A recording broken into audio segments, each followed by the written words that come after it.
வணக்க மக்களே, ஆர்பிஎம் பிடிஎஸ்லேருந்து முருகதாஸ் பேசிகிட்டு இருக்கேன். நம்ம இந்த கன்ஸ்ட்ரக்ஷனில் பார்த்தீங்கன்னா பெரும்பாலும் செங்கல் தான் யூஸ் பண்ணிட்டு இருக்கோம். நீங்கள் ஒரு வீடு கட்டுறீங்க அப்படின்னு வச்சுக்கோங்களேன், அதில் பெரும்பாலும் ரெட் பிரிக்ஸ் செங்கல் தான் யூஸ் பண்ணிட்டு இருப்போம். ஆனால் நீங்கள் அப்படியே மெயின் ரோட்டுக்கு நீங்கள் பெரிய பெரிய பில்டர்ஸ்லாம் கட்டக்கூடிய இந்த அப்பார்ட்மெண்ட் சேல் பண்ணுறாங்க பார்த்தீங்களா, காசா கிராண்ட். அப்புறம் பார்த்தீங்கன்னா பெரிய பெரிய பில்டர்ஸ் இந்த மாதிரி அப்பாசாமி இவங்களாம் பார்த்தீங்கன்னா செங்கலே அவங்க சைட்டில் இருக்காது. ஏன் அப்படின்னு யோசிச்சு பார்த்தீங்களா? இதுக்கு முழுமையான காரணம் என்ன அப்படின்னா, ஏஏசி பிளாக் இந்த மாதிரியான கல்கள்லாம் வச்சு நம்ம வீடு அவங்க அப்பார்ட்மெண்ட்டை கட்டும்போது அவங்களால ஓரளவுக்கு செலவை குறைக்க முடியும். ஓரளவுக்கு மீன்ஸ் அவங்களுடைய பட்ஜெட்டுக்கு 5% வரைக்கும் பார்த்தீங்கன்னா பணத்தை அவங்களால மிச்சம் பண்ண முடியும். அது எப்படின்னு கேட்குறீங்களா? எப்படி பார்த்தீங்கன்னா, இப்போ இந்த ஏஏசி பிளாக் அப்படின்றது பார்த்தீங்கன்னா வெயிட்லெஸ்ஸான ஒரு மெட்டீரியல், ஓகேங்களா? அது ஈஸியாக நம்மளால் லிஃப்ட் பண்ணிட முடியும். அதே மாதிரி அந்த கல்லை வச்சு நம்ம பில்டிங் கட்டும்போது வீட்டுக்கு பார்த்தீங்கன்னா அதிகப்படியான ஒரு டெட் லோடு கொடுக்காது. செல்ஃப் வெயிட் அதிகமாக இருக்காது.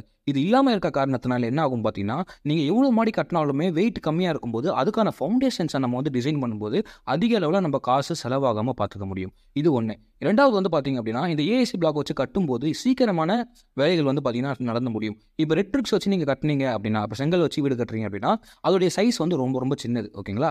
இப்போ அதுக்கு பதிலாக அந்த ஏசி பிளாக் வச்சு கட்டணும் அப்படின்னா அதோடைய லென்த்து ஹைட்டு எல்லாமே பெருசாக இருக்கிறதுனால கிட்டத்தட்ட 1.5 அடி 16 இன்ச்சு கிட்ட பார்த்தீங்கன்னா லென்த் இருக்கும். ஹைட் கிட்டத்தட்ட 8 இன்ச்சு கிட்ட இருக்கும். ஆனால் செங்கலோட ஹைட் 3 இன்ச்சு தான். செங்கல் ஒரு கல் வைக்கிற இடத்துல, அதாவது இந்த ஏசி பிளாக் ஒரு கல் வைக்கிற இடத்துல செங்கல் நீங்கள் 3 கல் மேலே அடுக்கிற மாதிரியான சுச்சுவேஷன்ஸ் இருக்கும். ஸோ அந்த காரணத்தினால நம்ம சீக்கிரமாக வேலையை முடிக்கும்போது அதிலிருந்து ஒரு அமௌண்ட்டை நம்மளால் மிச்சம் பண்ண முடியும். லேபர் காசு, அதுக்கப்புறம் செங்கல் கட்டுறதுனால கலவை செலவாகும். ஆனால் ஏசி பிளாக்கு கலவை நம்மளுக்கு மாற்றம் செலவாகாது. ஸோ இந்த ரெண்டுத்தையும் மிச்சம் பண்ணும்போது ஓரளவுக்கு பணத்தை நம்மளால் குறைக்க முடியும்.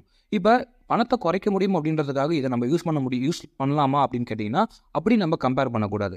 பணத்தை வச்சு நம்ம இந்த குவாலிட்டியை காம்ப்ரமைஸ் பண்ணக்கூடாது. என்ன இதில் பிரச்சனை வரும் அப்படின்னு பார்த்தீங்கன்னா, இந்த ஏசி பிளாக்கை வச்சு நீங்கள் கட்டும்போது ப்ராப்பரான கன்ஸ்ட்ரக்ஷன் மெத்தட் பண்ணலை. அதாவது இதுக்கான ஒரு பேஸ்ட் மாதிரி கொடுப்பாங்க. இந்த பேஸ்ட்டை அப்ளை பண்ணுறதுக்குமே சில ப்ரொசீஜர்ஸ் பார்த்தீங்கன்னா இருக்குது. அதாவது செங்கலை அந்த ஏசி பிளாக் முன்னாடி கட்டுறதுக்கு முன்னாடி கொஞ்சம் நனைச்சிருக்கணும், ஈர பண்ணிவிட்டு அந்த பேஸ்ட்டை பார்த்தீங்கன்னா நல்லா அந்த கல் ஃபுல்லாக பரவற மாதிரி நல்லா தேய்ச்சிட்டு தின் லேயரில் இருக்கணும், ரொம்ப அதிகமாகவும் இருக்கக்கூடாது. இந்த மாதிரி ப்ரிப்பரேஷன்ஸ் பண்ணி நம்ம அந்த ஏசி பிளாக்கை அடுக்கணும்.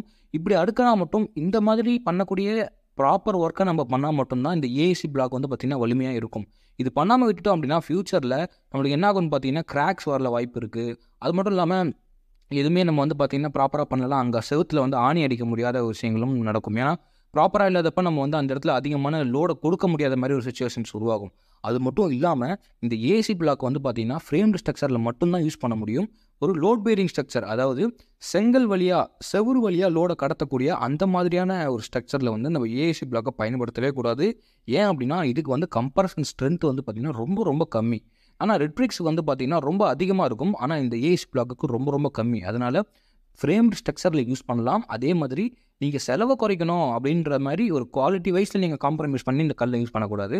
உங்களுக்கு இதை யூஸ் பண்ணி பழக்கம் இருக்குது, அதாவது இதை பற்றின ஒரு நாலேஜ் இருக்குது, இதை யூஸ் பண்ணினா எந்த பிரச்சனையும் இல்லை அப்படின்னு நீங்கள் நினச்சிங்க அப்படின்னா தாராளமாக உங்கள் வீட்டுக்கு நீங்கள் யூஸ் பண்ணலாம். ஆனால் என்னுடைய சஜஷன் என்ன அப்படின்னா, நீங்கள் வீடு கட்டுறதுக்கு பார்த்தீங்கன்னா இந்த ஏசி பிளாக் வச்சு வீடு கட்ட தேவையில்லை. ஏன் அப்படின்னா வீடுக்கு மோஸ்ட்லி நம்ம அதிகபட்சம் ground floor plus first floor 2 மாடி தான் கட்ட போகிறோம். அதுக்கு இந்த ஏசி பிளாக் வச்சு கட்டினீங்கன்னா உங்களால் அந்த அளவுக்கு பணத்தை பார்த்தீங்கன்னா மிச்சம் பண்ண முடியாது. அது மட்டும் இல்லாமல் ஏசி பிளாக் வச்சு நீங்கள் ப்ராப்பராக பண்ணலன்னா ஃப்யூச்சரில் நிறைய பிரச்சனைகளும் வரும். அதனால் நீங்கள் ரெட் பிரிக்ஸ் வச்சு பார்த்தீங்கன்னா வீடு கட்டலாம். ஆனாலும் நீங்கள் குவாலிட்டியே காம்ப்ரமைஸ் பண்ணக்கூடாது. இந்த ஏசி பிளாக் வச்சு ப்ராப்பராக பண்ணால் மட்டும்தான் குவாலிட்டி ஃப்யூச்சரில் நம்மளால் பார்த்தீங்கன்னா அச்சூரன்ஸ் கொடுக்க முடியும். இல்லைனா இதுவே பெரிய பிரச்சனையில் உண்டாகும், உங்களுக்கும் ஒரு பயத்தை உண்டாகும். அதனால் ரெட் பிரிக்ஸ்க்கு விட ஏசி பிளாக் பார்த்திங்கன்னா சிறந்ததா இல்லை வலிமையானதான்னு கேட்டால் அப்படி கிடையாது. சிறந்தது பார்த்திங்கன்னா ரெட் பிரிக்ஸ் தான். அதுதான் கம்ப்ரசிவ் ஸ்ட்ரென்த்தும் அதிகம், எல்லாருக்குமே பழக்கமான விஷயமும் கூட. அதே மாதிரி லைஃப்பும் பார்த்திங்கன்னா நல்லாயிருக்கும். ஆனால் ஏசி பிளாக்கை வச்சு நீங்கள் பெரிய பெரிய பில்டர்ஸ்லாம் கட்ட போகிறாங்க அப்படின்னா இந்த பிளாக் வச்சு தான் கட்டுவாங்க. அப்படி கட்டும்போது சில ப்ராப்பரான சேஃப்டி, அதாவது குவாலிட்டியான அஷூரன்ஸை நம்ம எடுத்துக்கிட்டு அவங்க கட்டினாங்க அப்படின்னா கண்டிப்பாக ஏசி பிளாக் வச்சு நம்ம கட்ட முடியும். கட்டினாலும் ஓரளவுக்கு அமௌண்ட் குறையும். அதனால் இந்த 2 விஷயத்தை பற்றி உங்களுக்கு ஓரளவுக்கு ஐடியா கிடச்சிருக்கும் நம்புகிறேன். ஸோ தொடர்ந்து நம்ம வீடியோவில் பேசலாம். அடுத்தடுத்து ஒரு டெய்லியும் ஒரு அப்டேட் உங்களுக்கு வந்துட்டுருக்கும் சேனல்லேருந்து. மறக்காமல் சேனலை சப்ஸ்கிரைப் பண்ணிட்டு ஃபாலோ பண்ணுங்கள். தேங்க்ஸ் ஃபார் வாட்சிங்.